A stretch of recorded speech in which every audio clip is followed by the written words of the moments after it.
however we are, whatever we are, shape, size, color, caste, creed, religion, region, and whatever, as somebody pointed out, we are Indians firstly and lastly. So this is a unique aspect to our identity. And today, on 15th August, we celebrate and identify with and re-establish our bond with our nationhood, the identity of our nationhood, which sometimes we tend to forget in other divisive things like region and religion and caste and so on. On 15th August, as we know, India achieved independence. And as a psychiatrist, मोठे लोक मोठे मोठे गोष्टी करतात, महात्मा गांधी जवाहरलाल नेहरू पंतप्रधान. So there is the political part, which is also a very important part of unification, कारण की सगळे तिथं एक होतात त्या लेवलला. पण एक मनोविकार तज्ञ म्हणून, एक सायकियाट्रिस्ट म्हणून, एक सायकोथेरपिस्ट म्हणून मला असं वाटतं की काय पाहिजे, मराठी पाहिजे, मराठी आजकाल 3 भाषाचं तिरंगा आहे ना, 3 भाषा चालू, अंग्रेजों की भाषा थी, अभी वर्ल्ड की हमारी भाषा तो हिंदी है या स्टेट की भाषा मराठी है, तो उसमें बात करनी चाहिए. चलो अभी आपसे वो भी कर लेंगे. तो एक बंगाली पोएम था, वो भी इंडिया का ही पार्ट है, जहाँ मन जो है माइंड वो भीति से शून्य हो, मतलब खौफ, डर से. So as a psychologist, I think it is very important that we should not be afraid. So Rabindranath टॅगोरनी एक कविता लिहिलेली आहे गीतांजलीमध्ये, 56 नंबरची कविता आहे की where the mind is without fear, मराठीमध्ये जिथं मन भीतीपासून मुक्त आहे. भीती ही सायकोलॉजिकल प्रॉब्लेम्सचा एक महत्वाचा रूट आहे. तो इंडिव्हिज्युअल लेवलला आपल्याला काय करायला पाहिजे, आपलं फ्रीडम एन्जॉय करायसाठी, आपलं सायकोलॉजिकल इंडिपेंडेन्स, आपलं फ्रीडम हे 4-5 गोष्टीपासून आपण जर फ्री असेल तर मग आपण we are enjoying our freedom. आणि त्याच्यात पहिली गोष्ट आहे फिअर, म्हणजे भीती, म्हणजे डर, म्हणजे खौफ.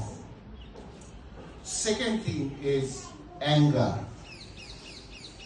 एंगर को राग, मराठीत राग म्हणतात आणि रागाचे वेगवेगळे अर्थ आहेत ऍक्च्युली.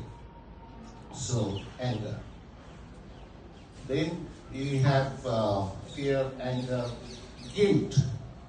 काहीतरी केल्याबद्दल गिल्ट, काहीतरी नाही केल्याबद्दल गिल्ट, आणि आपल्या व्हॅल्यूज मध्ये कॉम्प्रोमाइज केल्याबद्दल गिल्ट. म्हणून त्या कवितेत दुसरी लाईन आहे की when the head is held high. So the head is held high means there is some integrity is there. There is some आपण जस्ट असे कुत्र्याचे पिल्ले नाहीये, आपण माणूस आहोत. तर माणूस आहे तर माणसाला डिग्निटी, इंटेग्रिटी ह्या व्हॅल्यूज खूप महत्वाच्या आहेत. त्यांना ह्युमन व्हॅल्यूज म्हणतात. तर ते जेवढं शक्य आहे तेवढं पाळायचा प्रयत्न करायला पाहिजे असं मला वाटतं. कारण की त्याच्यातच आपल्याला आपलं फ्रीडम आहे, आपलं माणसाची आयडेंटिटी आहे. तिसरी गोष्ट अँगर, फिअर, गिल्ट, शेम. शेम म्हणजे लाज. आता मी मराठी आहे, मी पुण्यात जन्मलो आणि अमुक तमुक, परंतु माझी शाळा इंग्रजीमध्ये होती आणि मी पहिलं आर्मीमध्ये होतो जिथं हिंदी इंग्लिश चालतं, कामामध्ये इंग्लिश, बोलण्यामध्ये हिंदी. आणि मग आणखी सेंट्रल गव्हर्नमेंट दिल्ली आणि ते पुण्याला मी आता परत आलोय, ते बऱ्याच वर्षांनी परत आलो, 4 वर्षापूर्वी. सो मला इंग्लिश येतं, तर मला त्याची पण त्याची पण मला लाज नाहीये. कारण की विनाकारण लाज काय, आता जग हे एक झालेलं आहे. आता सगळं जग it is one global village. त्याची दुसरी ती कविता होती, मेरा जूता है जपानी अमुक तमुक. सो आता हे सगळं युनिव्हर्सल झालंय. परंतु इंडिपेंडन्स डेच्या दिवशी येस, आपण आपल्या इंडियननेसवर गर्व करतो, आपण आपल्या फ्रीडमवर गर्व करतो, आपण आपल्या अबिलिटी टू गेट टुगेदरवर गर्व करतो. कारण की नाहीतर मग हिस्टॉरिकली आपण ability to go away from each other याच्यावरती पण आपली हिस्ट्री जास्त आहे.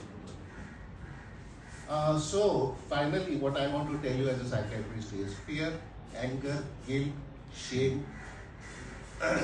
आणि लास्ट शेम लास्ट म्हणजे मी ना एक्सेसिव्ह शेम जे डिस्प्रपोर्शनेट आहे. आपल्या जर काही चूक केली असेल तर थोडीफार लाज वाटणं हे बरोबर आहे, परंतु तेच घेऊन बसणं म्हणजे काय, गिल्ट असते की मी काहीतरी चुकलो, मी ही चूक केली, आणि शेम असते की मी चूक आहे.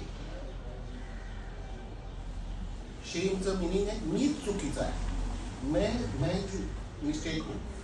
तर हे काय होतं, हा प्रकार जास्त वाढतो आणि मग आपल्याला बऱ्याच निगेटिव्ह गोष्टी होतात ज्या होण्याची जरूर नाही, कारण की ते ऍक्च्युअल ट्रूथ नसतं. And last one, you can tell me what you want to be free from. पाचवी गोष्ट, तुम्हाला कशापासून फ्री व्हायचंय? Anybody can tell. कशापासून मुक्त व्हायचंय, फ्रीडम एन्जॉय करायचंय? Stress. Yes, lovely, wonderful, very nice. Please give her a big hand.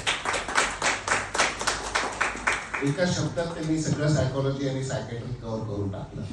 Stress. So stress पासून मुक्त होणे, ह्या 5 गोष्टी आपण आज लक्षात ठेवाव्या, त्याच्यावर थोडंसं मंथन करावं असे मला वाटतं, आणि त्यामुळे मी आपल्यामुळे मांडले. माझी काही चूक झाली असेल तर please allow me to be myself. Thank you very much. Happy independence day.